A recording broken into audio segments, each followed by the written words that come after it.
Welcome to the Reality Revolution. I'm your host, Brian Scott. Today, I'm really excited to return to Quo. I have some mind-blowing information from Quo about the relationship with your higher self. Some additional information on Quo about the Merkaba, even a comment about Drunvalo Melchizedek. So everything really is connected, because that implies that the information in The Ancient Secret of the Flower of Life by Drunvalo Melchizedek is true, because I've been trying to wrap my mind around how it links to the Law of One, and it really does. It seems to be completely consistent. In fact, the walk-in that Drunvalo Melchizedek claims to be is probably from the Confederation, which would be from the Order of Melchizedek discussed in the Urantia, and who knows what else. One of the most interesting things about the Law of One, of all the information in it that has changed my life the most, would be the concept and understanding of the higher self. Now, I've gone about a process of trying to communicate with my higher self, in trying to invite intelligent infinity into my life. If you check out those earlier meditations I have around the Law of One, I have an intelligent infinity meditation, which was really amazing. And I started doing that, and I started feeling like I had a connection to my higher self, as I understood it, described in the Law of One. Some higher entity, unique to me specifically, that is aware of all my timelines from the future in that 6.5 density. When I tried to do an episode on the higher self, it was very difficult. I even started to really struggle at the end of it to understand some of the passages that Ra gave. As many people would say, Quo is a little bit easier to understand than Ra. So I wanted to come back to this concept of the higher self as it's talked about with Ra, with some additional information, some additional questions outside of the higher self question, but overall the emphasis being that. And I think you're going to love it, as I love these Quo readings so much. Jim is talking to Carla. Carla is the one channeling. Jim asks, "We are wondering about the relationship we have with our higher self, how the higher self is formed, how it communicates with us, how it decides what information or assistance to give and what not to give. Just in general, what is the dynamic relationship, and how does it function between ourselves here in the 3rd density and our higher selves at mid-6th density? We are known to you as the principle of Quo. Greetings. In the love and in the light of the one infinite creator, in whose service we come to you this evening. It is a great honor to be called to your circle of seeking, and we are very happy to speak with you concerning the higher self. That concept is at the core of those entities of help to you during incarnation that are unseen but nevertheless very real. However, as always, we would ask that each of you that listens to or reads these words use your discrimination and your powers of discernment to decide that which is helpful to you and that which is not interesting. Let those words of ours, which do not rouse your interest, slide by without a second thought. Focus on those concepts you feel may be helpful. If you will take the responsibility of using that discrimination, we shall relax and not be concerned with the possibility of infringing upon your free will or interrupting the rhythm of your spiritual walk. We thank you for this consideration. We would note also, before we begin, that because of requests within the circle, the speaker this evening is Hatan rather than Latui. Nevertheless, we call ourselves the principle of Quo because all of us, Hatan, Latui, and those of Ra, collaborate in responses to these questions. you ask concerning the higher self, what precisely the higher self is, and how it relates to you through your incarnation. We would begin by describing to you this higher self in a way that may make some sense to you in terms of your linear mind and your intellect. If you stay strictly within space-time, in the world of manifestation, you can only go as far as the end of third density. In order to progress further, you move into fourth density, into the precincts of time-space. So here we see them making a differentiation between space-time and time-space. Into the environment of energy, from electricity or electrical energy, as opposed to the energies of chemicals and the distillation process that goes on in your physical body at all times, as you distill the helpful ingredients within foods for the use of your physical vehicle and eliminate the dross or the extra. However, if you consider that in third density you still retain the energy body that will carry you into fourth density, and that has carried you through your incarnation, then you can go further with your intellectual considerations. Please imagine yourself in your indigo ray body, moving into incarnation in third density, aligning with the physical vehicle and connecting to it by means of the silver cord, so called. Then imagine that same body at the end of the physical incarnation, releasing its hold upon the physical body that is no longer viable and moving into the process of graduation. First, in the indigo ray body, then in the violet ray body. And once the steps of light have been walked and you have graduated into fourth density, imagine moving back into the indigo ray body and then into physical incarnation for the electric type rather than the chemical type. You do this throughout the long reaches of fourth density and fifth density. Finally, you graduate to sixth density, having learned the ways of love and the ways of wisdom. In sixth density, still in your electrical body, you refine the lessons of love and wisdom, combining them again and again until you find the secret to acting with compassionate wisdom or wise love. Ultimately, you reach a point somewhere in the midst of sixth density when you discover that all that you have ever desired has been satisfied except for the hunger and thirst for the Creator. And so you turn from the world of desire. You no longer think of what you will do next. You only think of the Creator, and that draws you ever closer to the seventh density, the density of foreverness. At the point at which you find that you have achieved all your goals in the outer physical world, have performed all the services you hoped to perform, and have integrated all of the learnings that you hope to gather, you turn back to the past, so-called only in space-time, and give to yourself a gift. You give to yourself a thought form in which is stored every lesson that you have learned, every gift that you have expressed, every dream and hope that has fired your journey.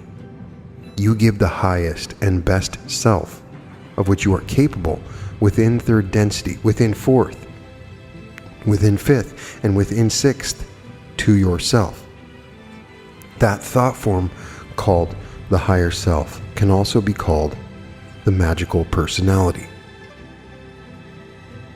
A magical personality represents a form of self, or image of self, or potential of self, if you will, that has to it a completeness that is lacking in those stages or forms of selfhood that one finds being explored in the earlier phases of development.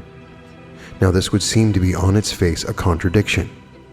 because to be a self, after all, would suggest that one is always precisely the self that one is. And understood in this way, it would seem implausible that there could be a portion of the self that is missing to itself.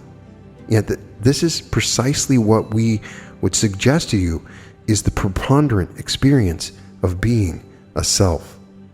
Within your third density experience, you find that you undergo several phases of being the self as you grow and develop within the life experience. You are first an infant, then a child, then an adolescent, a young adult, a mature individual, an aging individual, and finally, one who perches upon the very precipice of larger life. And in each of these phases of your life experience, you can find different meanings associated with the concept of self that you associate with yourself. You find different ways of being the self that you are. As we have suggested, these ways will often involve a particular focus of desire. And desire does play a very large role in situating the way of seeking and the way of service that each self finds appropriate to itself. You could say that the desiring mechanism is a filtering process which gives a particular intensity to the practice of focusing on certain aspects or facets of one's experience that one feels would profit from further exploration. The process of undergoing a life of desire, however, is not a static one. Desire has a way of reformulating itself as it undergoes the experiences of fulfillment or disappointment, of challenges, of further aspiration, and further possibilities for further desiring, which will form on one's horizon. As one reflects upon the self that lies at the root of these desires, it then becomes clear that the self itself is something perpetually in the process of being created and transformed. To be sure, there is a continuity in the process. That is to say, the desires that one has had, the question that one has posed, remain with one for a period, and is from questions currently asked that questions to be asked will evolve. It is therefore not without meaning to say of oneself that one is a self, but it is not a meaning which is set in stone. What is important is that there be a sense of responsibility, if we may use this word, that one learns to exercise in the movement through the various phases of exploring the potentials of being the self, so that, for example, an action that is performed today receives tomorrow the respect of the unanswerable. That we mean by this is that one acknowledges a past that belongs to oneself, even at a time when the circumstances have substantially changed. It is possible, however, to become so foreshortened in the sense of who one is that one's boundaries harden. The factors involved in this experience are well enough recognized to you. They are fear, anxiety, a reactivity to the pain that can emerge in one's life experience, so that one draws inward and begins to think of oneself in a more and more limited way. There are very few who escape this effect completely, and as a result of processes such as these, one begins to think of oneself as an isolated unit of being separated from all others. In this circumstance, one can hardly think of a higher order of self that could serve as a resource to one, not from without, but from within. So the first principle that we would have you recognize when dealing with the problem of selfhood is that it knows no outer or inner limit. Only if you recognize this principle can the notion of higher self make any sense. We will start by saying a few words addressing the initial question on what information the higher self chooses to give the self and why it does so, or said another way, what information does the higher self withhold from the self and why? As this instrument is perceiving, technically speaking, the higher self does not limit, so to speak, what information is available to the self in theory. It is In a sense, what we choose to look at, the higher self and the self in third density being 2 points on a circle, so to speak.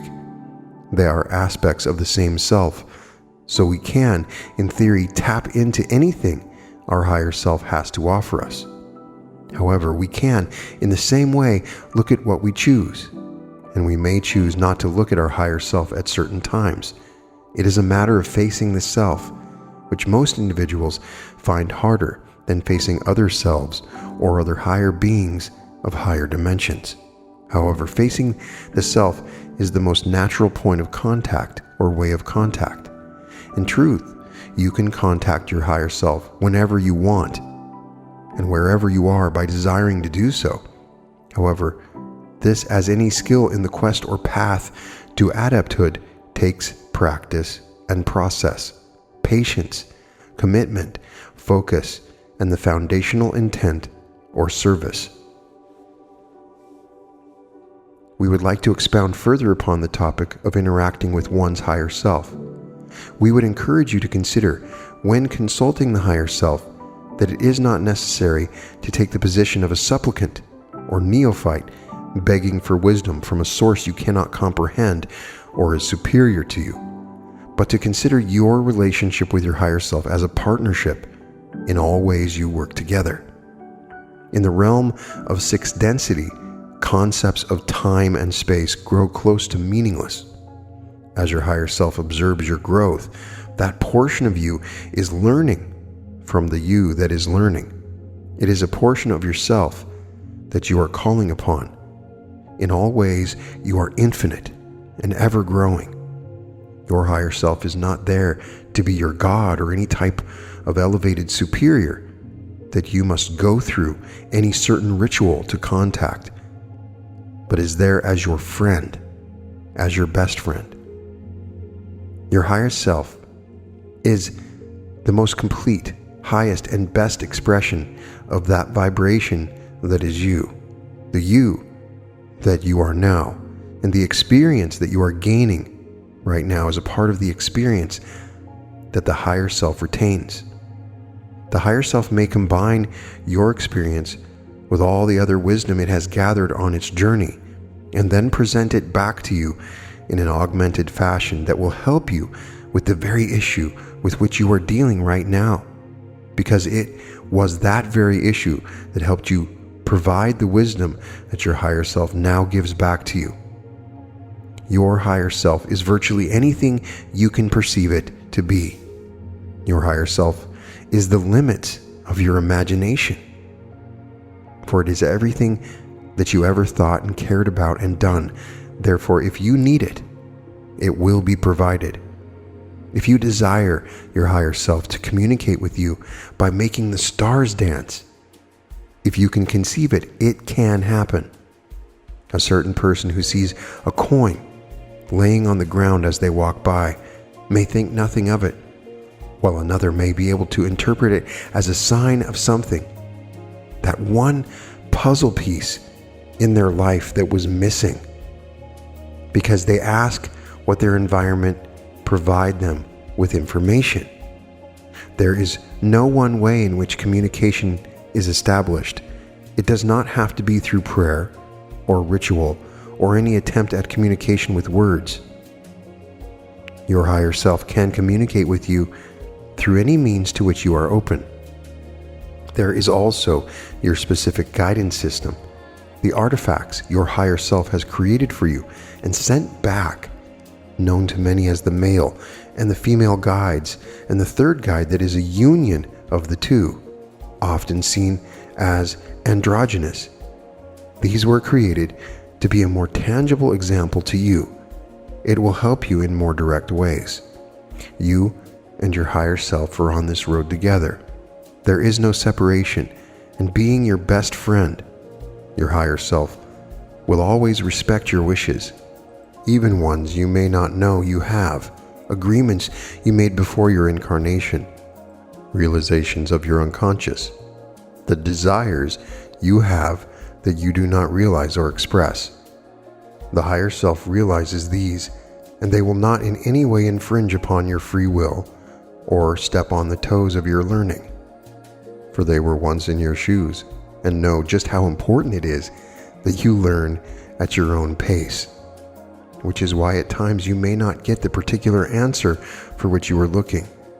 It is not that the higher self does not listen or does not care.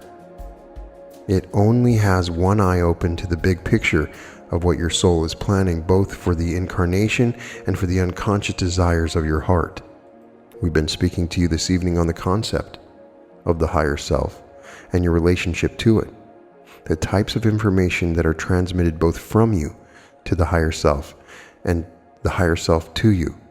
The higher self itself is connected to what you may see as another facet of yourself in this circle of beingness. That is to say, the higher self has its higher self as well.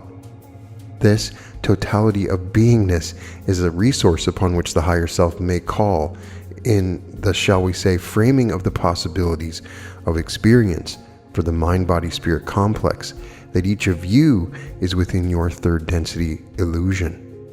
Thus, there is a great wealth of information and experience that is available to each entity, such as each of you is. When you are within your daily experience, going about your routines and accomplishing various tasks, you are for the most part motivated and empowered by your own desires, experiences, and relationships. When there is difficulty within any experience, you begin to ask within yourself as to the solution of such difficulties.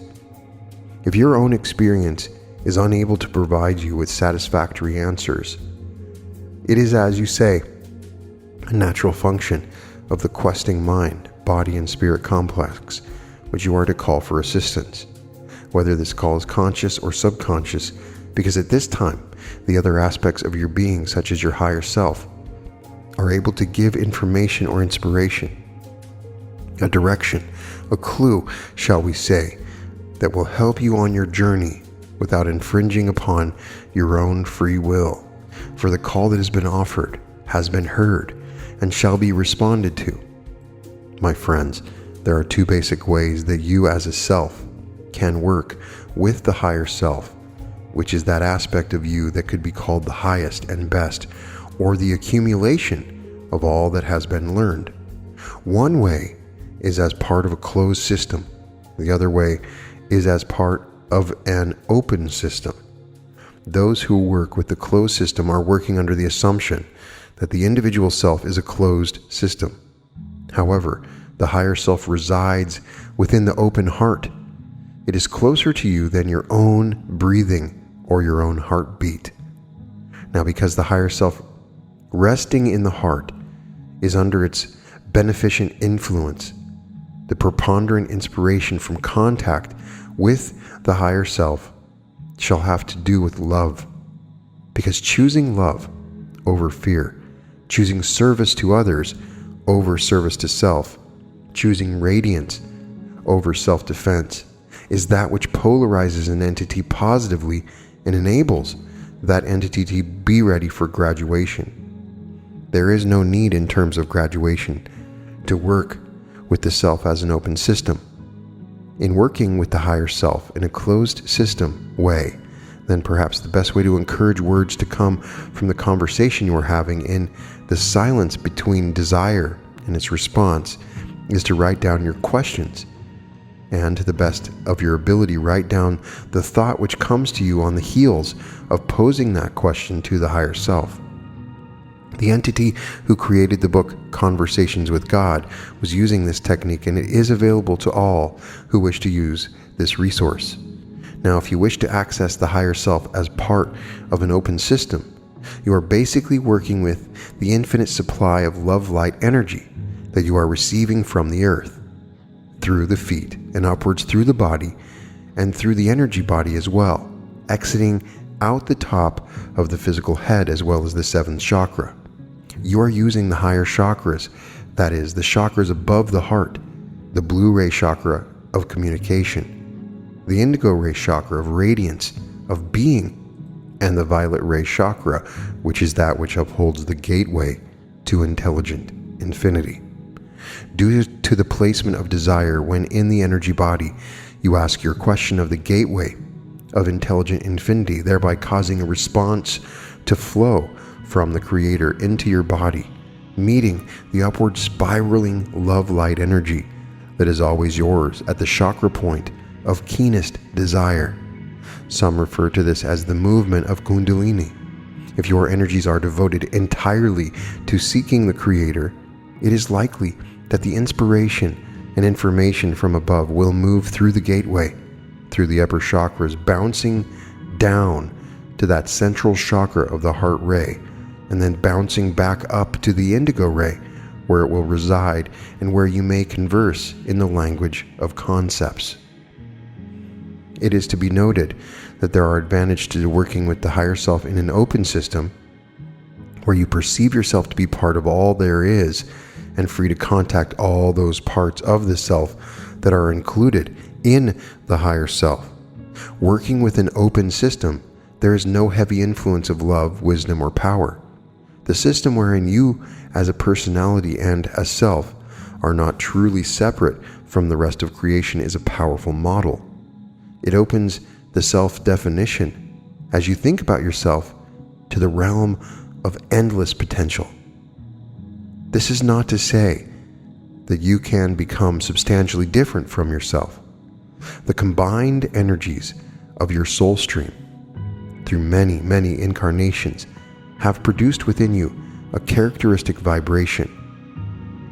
What you are interested in doing, whether in a closed system or an open system, is decreasing the difference between your vibration or frequency and the vibration or frequency of the one infinite Creator, pure, unconditional love, the Logos, the one great original thought that created the universe. Working with an open system, you are able to retrieve more specific information from the various aspects and experiences of yourself in various incarnations. So there is more flexibility and variety in the information and inspiration you may garner working with the concept of the self as an open system. Nevertheless, it is always to be noted that in third density, the main thrust of each seeker's work shall need to be that work which improves polarity and deepens and intensifies the choice of service to others, so that the steps of light can be walked at the physical death, in the spirit body, and the new environment of fourth density or higher can be attained. Looking strictly at the goal of graduation from this, your last incarnation on third density planet Earth, it is perfectly acceptable to choose the closed system as the simpler system within which to work, and we would recommend this for any who are not drawn to the idea or the dream of the magical personality and living life as a priest. If you are drawn to create within your life a magical persona, and if you are drawn to working with that persona, then you are a good candidate for working with the open system concept of self and doing the inner work necessary not only to keep the lower chakras open and the heart open, but also keep the upper chakras flexible and responsive to your desire. Working with the open system is possible to pull in not only all the many aspects of the higher self, your basic guidance system, but also many other entities that are drawn to you, particularly because of your frequency of vibration, the quality of your devotion, and the honesty and intensity of your hope of serving. These are tools with which you may sally forth to seek the truth.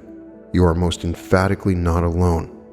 Question: I was wondering about the relationship between an individual self's higher self and the individual's six-dimensional social memory complex that he or she will be a part of. We are those of Quo. We thank the one known as M. We believe that we grasp her query. The relationship of the self and the higher self to the social memory complex of which the higher self is a part within the mid-sixth density is that of an overshadowing energy that can be accessed by the desire of the self within incarnation. This can be accessed because the social memory complex of the sixth density entity is part and parcel of the depths of the sixth density entity's self-definition It is not simply that a member of a social memory complex defines itself as part of that complex. It is rather that all of those entities who have worked together in collaboration for one common purpose over time become closer than friends or lovers or mates. They become one in thought, one in hope, one in intention. So there is the energy of all of that sixth density social memory complex, which rests like an aura around the higher self. It is not that the social memory complex as a whole has more pointed advice to give you or more helpful resources to offer than the higher self by itself. It is that accepting the higher self's social memory complex as part of the higher self, one is able to access the overwhelming power of the combined seeking of all those involved in the social memory complex. And it is often helpful simply to focus the self within that third density momentary desire. There is a clarifying energy to the social memory complex itself that is over and above the individual energy of that higher self that you may call your highest and best self. In another channeling that was done in 2009, I thought this was interesting because they mentioned energy body several times in that last channeling as in relation to the higher self. So there's a question. I was wondering why ancient people are recorded in our holy books as seeing God descending down from a cloud, and whether this has to do with what we call a Merkaba physically manifesting. We are those of Quo and aware of your query, my brother. We find it beyond our capacity to explain to you precisely what prompted writers of such works to describe various aspects of the one infinite creator as descending from the clouds. However, we may say that beyond all anthropomorphic imaginings of writers, there is our understanding that each of you has a Merkaba body, the energy body. This vehicle is not a physical vehicle, it is an energy vehicle. Nevertheless, it is perfectly capable of sustaining you within various environments, which do not include third density physical Earth. However, this energy body or Merkaba is more real than your physical body. The physical body is a nested set of energy forms, with their integrity field held by the thought of that particular form, whereas the energy body is closer to the one infinite creator in that its thoughts are more coherent. Those who learn to project themselves and have astral experiences are using their Merkaba body or their energy body in which to move around and experience, and before and after your physical death. That is the body which you are using to experience life. You will find, after you move through the galaxy of physical death into larger life, that you have been in this body all along and simply did not have the conscious awareness, for the most part, that you had this energy body. However, my brother, you can feel the integrity of this body if you sit in meditation and simply ask to see it. The various emotions that are often scorned by humans are the very stuff of the energy body in their refined and purified form. And each of the chakras within that energy body has its own characteristics and its own complex of emotional sets, as it were, which together create an elegant and highly efficient vehicle for that infinite and eternal entity, which is you. Please Quo, I would really appreciate if you could recommend a meditation where I could learn to change my focus from this consciousness to enter my Merkaba body at will, as staying here and being of service would be so much easier for me if I knew I could leave at any time. Quo explains we would suggest in this, wise my brother, that you continue in your study of the energy body as you find it discussed within the works channeled through this research group. There are various sources of this material within that instrument calls the raw material, and also within other Confederation channelings that reside in the archives of this group's online library, as you begin to feel that you have a greater and greater understanding of this energy body. The direction of an effective and skillful meditation for you then would be the entering into of each of the chakras, opening them, enjoying them, and seeing how the energy moves up into the open heart, and therefrom to do work in consciousness in the higher chakras. We feel that a repetition of the visitation by you of your own energies will begin to make this body more real to you, so that you are more and more able to use it. In another channeling in 2001, Carla asks, what is the Merkaba? M wants to know more about the matrix of the spirit, the potentiator of the spirit, and how to use the potentiator of the spirit to work with these energies that have been archetypally jump-started. I can refer her to the works of Drunvalo Melchizedek if you want to focus on the latter portion of the question. I am Quo, and am aware of your query, my sister. It would indeed be our recommendation that the reference to the one known as Drunvalo Melchizedek be made for the one known as M in this area, for it is indeed a large area of study, and we would not be able to do it justice with the energy that begins to dwindle within the instrument's vehicle. So what we see here is Quo recommending Drunvalo Melchizedek. So there's some other interesting things that I found, and it's always a little bit different in doing a episode on Quo because there's just so much different stuff, and gathering it together can be a lot of fun, but I end up reading all night long. It's interesting. Maybe my higher self is guiding me to these materials.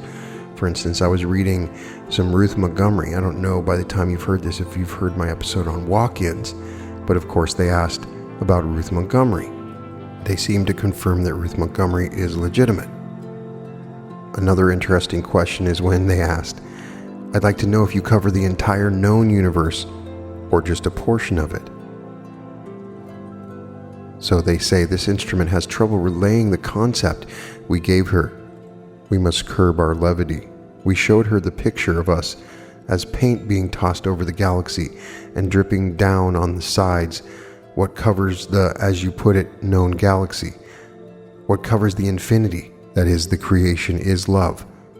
We have, shall we say, arrived at a vibration of experience in which we are conscious of that love, in which we can see that love, and therefore are desirous only of following that love wherever it may lead us. When we are needed, we hear that call, regardless of the so-called distance and those who call, and we come, and we give what aid we can. And meanwhile, we study what is occurring in the creation. For at this particular point of our own evolution of spirit, we do not fully understand the plan of the Creator, and we collect all the information that we can to further our understanding of this plan. Our basic understanding is that there is indeed a plan, and with this, shall we say, article of faith, we go forth and do our work, while the teaching branch sends forth its love and its light to the individual entities dwelling upon spheres such as yours, who have cried out so greatly that we could not help but hear you. Were you in the farthest reaches of the farthest density in this creation, we would hear you, for our ears are only those receptors which hear the cry of the child in need of love, and that is your planet. Your planet is fearful and is in great need of what it does not have, and we are not able to give to your planet that which it truly desires. That is a sign which shall be obvious to all man, for we cannot interfere with the free will of your planet. Therefore we remain somewhat hidden, somewhat questionable, and available only to those who are led to hear us by their own desires. In that way, we do not infringe upon the free will of anyone who may wish not to hear what we have to say. As we can see, one of the key components to connect to the higher self is to be in service to others, because the higher self only exists at 6.5 density and above, and only service to others goes that far. So the question is, the higher self is available to those negative polarities, all the way up to 6.4 of density. So there is some flipping point where the higher self only serves to others. So the question is, how do we polarize service to others as much as possible? In your conversation before the session began, you were speaking about the fact that in the sixth density, the density of unity, the two paths of service to self and service to others converge and become one. This is indeed true, and yet, as the one known as Carla said, there is great virtue in the polarities within the present density, your density of choice. We see each of you as powerful beings, sparks of the Godhead principle. Were you to do nothing but live your lives, reincarnate and live that life, and reincarnate and live that life, and so forth, you would advance, for the pressure of evolution is inexorable. However, if you wish, you are also quite capable of accelerating the pace of spiritual evolution for yourself. And we are most pleased to be able to expatiate upon this theme. For there is a virtue to the acceleration of the seeking process. The environment of third density physical existence is in many ways a harsh environment, spiritually speaking, for it is heavily veiled. The overarching truths that all is well and that all is love are not visible within the depths of third density living. Indeed, it is as though you are in a dark environment, that valley of the shadow of death, as this instrument has been known to call it after the psalmist. However, just as even one candle can be seen for half a mile, so spiritual light can never be quenched, and the light shines through for all, even in the darkest night and in the thickest of illusions. And that light, which cannot be quenched, lies within each and every heart of each and every human that dwells upon planet Earth.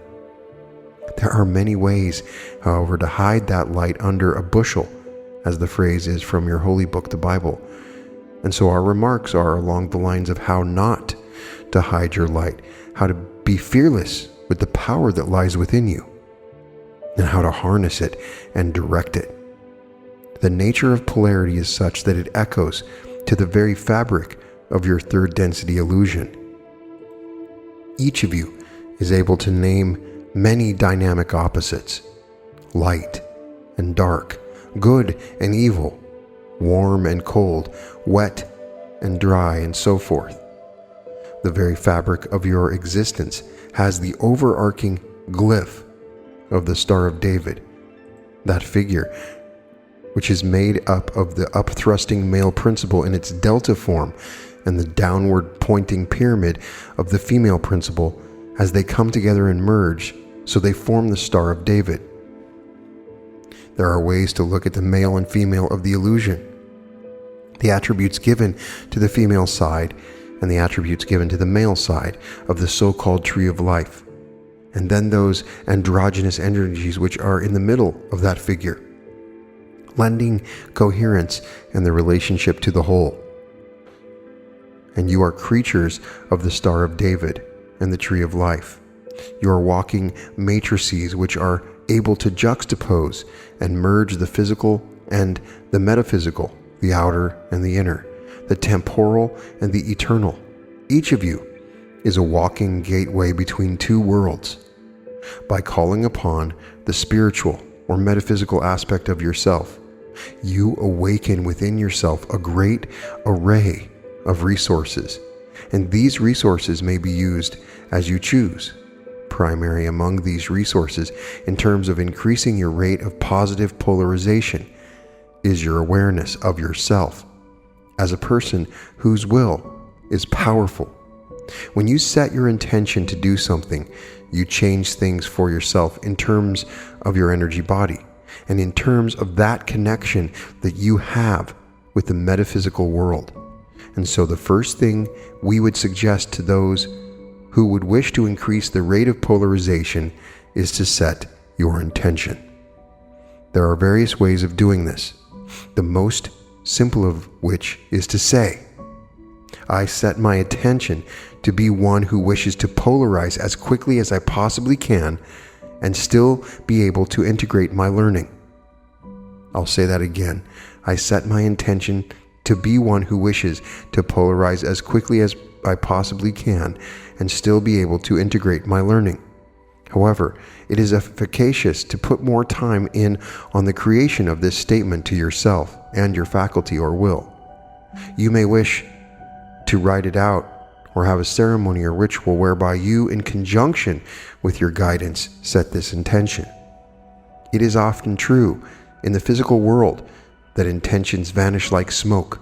However, within the metaphysical world, where thoughts are objects, the setting of an intention is a powerful resource. Naturally, once this intention has been set, it is well to revisit that intention and confirm it whenever there seems to be a situation which calls for a polarized response. The quality of memory is very important in sustaining an intention. If you can create a vivid enough memory of this complex of feelings, will, and passion that you have disciplined and shaped into an intention, then you are able to access it when you need to remember the intensity of this intention. In the daily life that supports such an effort, it is well to place daily opportunities for entering the silence and resting in your own open heart where the Creator abides in fullness. We do not feel the need to govern your choices of how to enter the silence. For some, there is a green cathedral, and the Creator is felt most fully in nature. For others, there is a totally interior experience which can be had anywhere. For others, there is a practice that calls them, whether it be one kind of meditation such as vipassana or another such as transcendental meditation. Entering the silence is a very personal thing, even an intimate thing, and we would not feel comfortable recommending one way over another of doing so. However, in general, we may say that it is only when there is a sustained practice of entering the silence that the catalyst of daily life begins to be vulnerable to being seen as the illusion that it is. If there is not a steady practice of meditation of one kind or another, there is a far less firm place where the observer herself may look upon the challenges of a busy life and see through them to the peace and the power that lie within faith. That faith that all is well.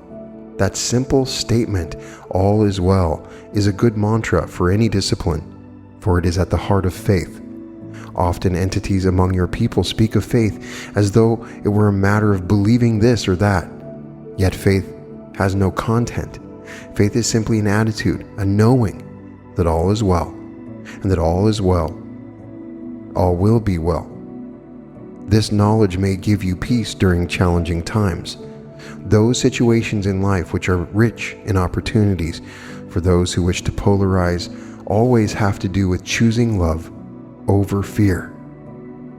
As we have said before through this instrument, it is well to ask the self when faced with a challenge, where is the love in this moment? When that question is asked, there are times that you can see no love in the situation. This creates the opportunity for you to open your heart and allow the Creator's love to move through you so that the love in the situation has come through you. It is not a discipline in which you must express what you know as much as it is a discipline in which you allow yourself to become a lighthouse, cleaning the lenses of your lantern so that there is no hate or jealousy that is clinging to you, so that you have to become transparent in your personality, for you cannot love the world of your own self. You shall surely run out of love quickly, for the love of the mind and the human heart is finite, yet the love of the one infinite Creator is itself infinite. Thus, polarizing towards the positive is, in some part, a matter of gently moving yourself out of the way of the light that flows through you. It is a great collaboration, my brother, for it is not unimportant that you yourself, in your humanness, love. This love that you have colors the light of the Infinite One in beautiful colors made of your personality, your choices, your quirks, your uniqueness. As you bless the light that flows through you, you bless the world in your way. You are lightening the consciousness of planet Earth. It is indeed the greatest service that any can offer, that service of allowing the light to shine through the personal self and out into the world. Can you claim some credit for doing this? Not at all. It is your personal, intimate, and secret gift offered from the mystery and the depth of your own open heart.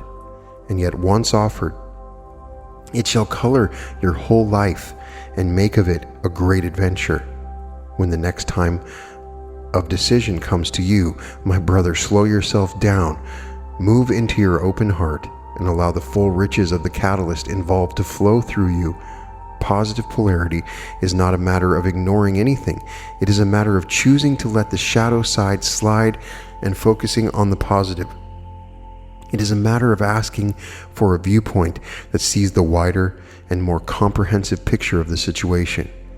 As this instrument would say, it asks you to dolly back, to pull the camera of your attention backwards to a place of observation, which calls upon the highest and best within you. It calls upon your guidance.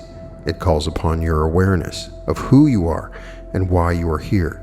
And it calls upon the memory of which we spoke earlier, invoking that decision that you made at the outset to serve the one infinite creator by polarizing towards service to others.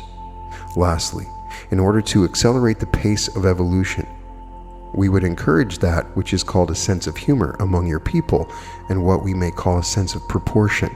Remember, as this instrument would say, you are but dust, and to dust you shall return.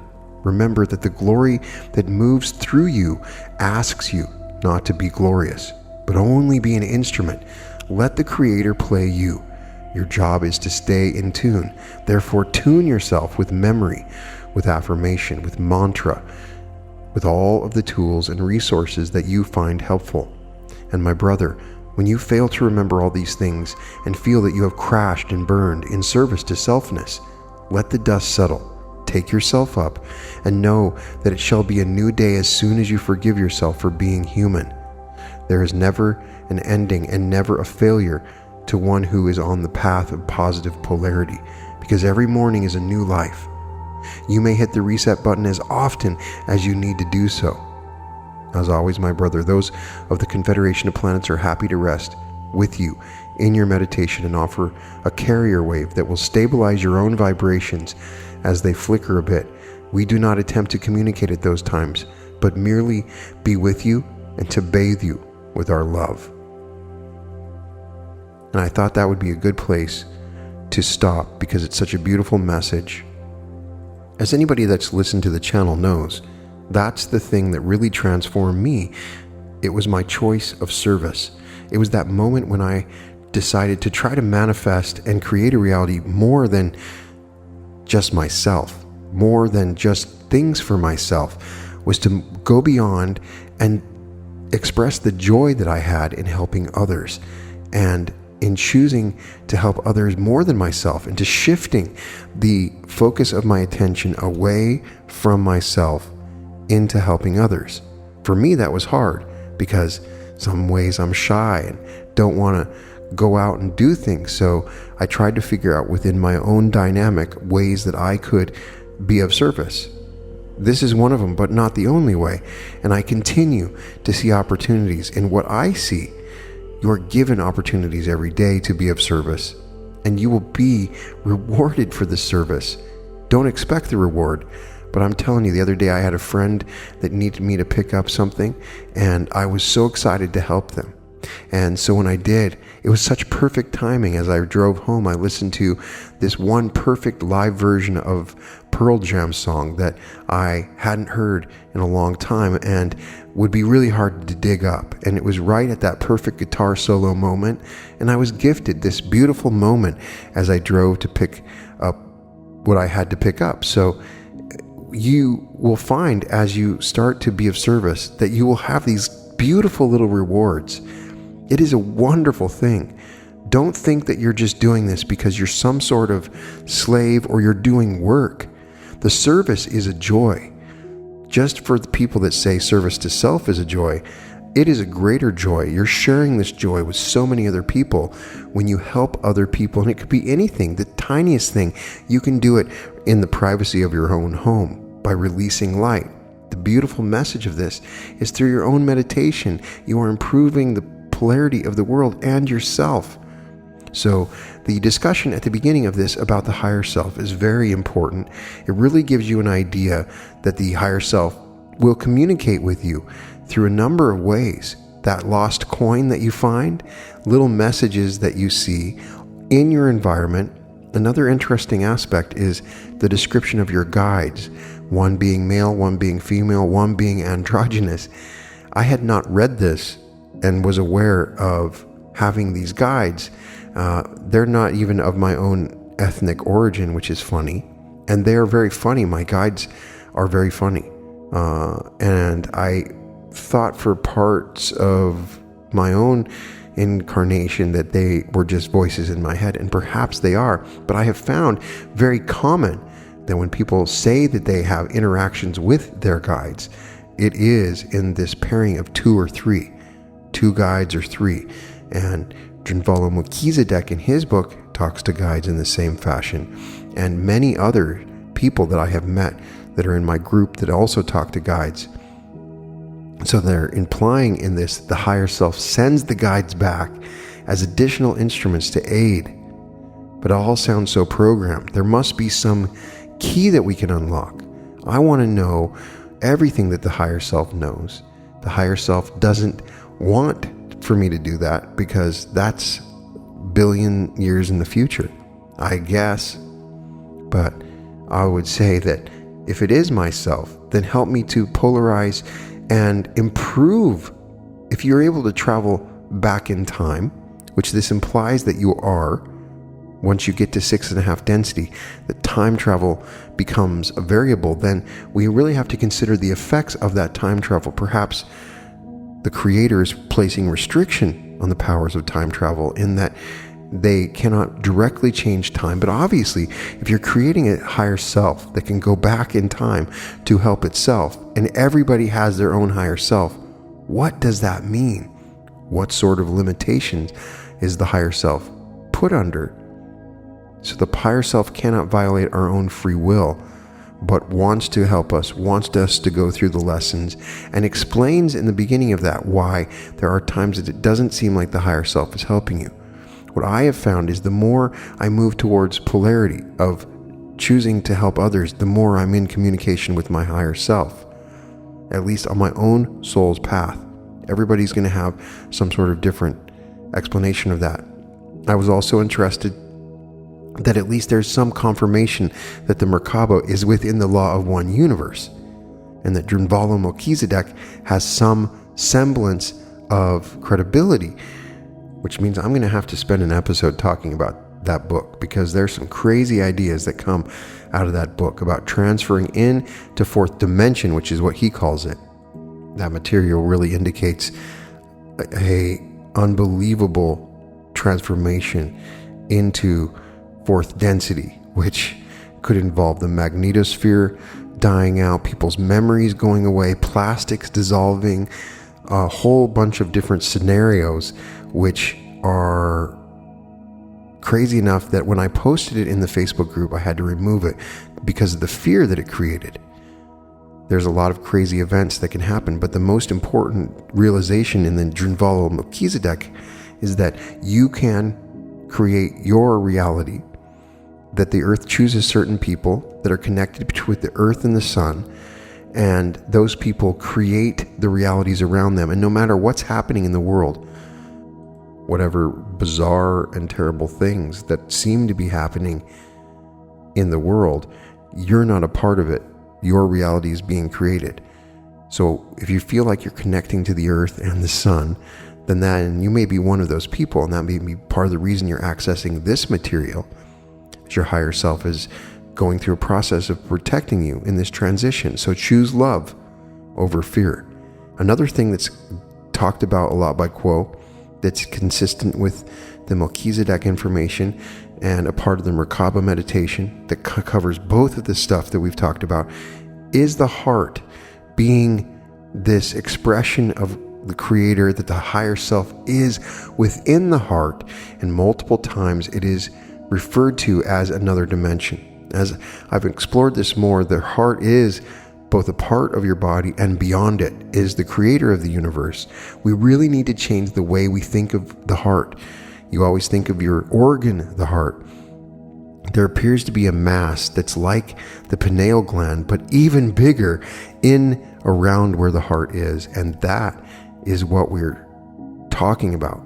When we awaken the Merkaba, it is my feeling that it is much easier to activate your energy body through your instinct, through the feminine side, through just letting go and doing it, awakening these energies. So when Quo says just focus on your energies, that is the more intuitive way. And the later teachings by Drunvalo Melchizedek are talking about the sacred space of the heart, that you can awaken the Merkaba just by going into the heart and bringing light into the heart. And so that might be the easier way. Remember, a lot of people can be turned off by the Merkaba meditation because it's so specific and difficult.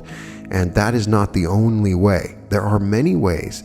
That's for this more masculine perspective, for the engineer, for the scientist that wants to know the exact way that it's working and that can't get past it in order to become spiritualized in the proper manner. So it's serving a particular purpose and is not necessarily for everybody. I hope this gave you a little bit more to chew on as we begin to expand upon our understandings of the Law of One that go beyond the Law of One sessions and the raw material, and we continue to learn about the universe and the secrets behind it. This material continues to awaken memories within me, because what we're learning is really not a learning, it's a remembering. This is stuff that we already knew and have known for a long time. And so this information that I'm giving you is not just information you're learning. The reason you're finding it so interesting and the reason that my words are so magnified, it's not me, it's that you're remembering. And the images that you had when you were listening to this, I would really think about what those things are, because you are remembering. Continue to remember. That's what we're doing now, is that we're remembering. So I'll definitely bring some more Quo on the way, and I appreciate you guys so much. I love you so much. All episodes of The Reality Revolution can be found at therealityrevolution.com. And welcome to The Reality Revolution.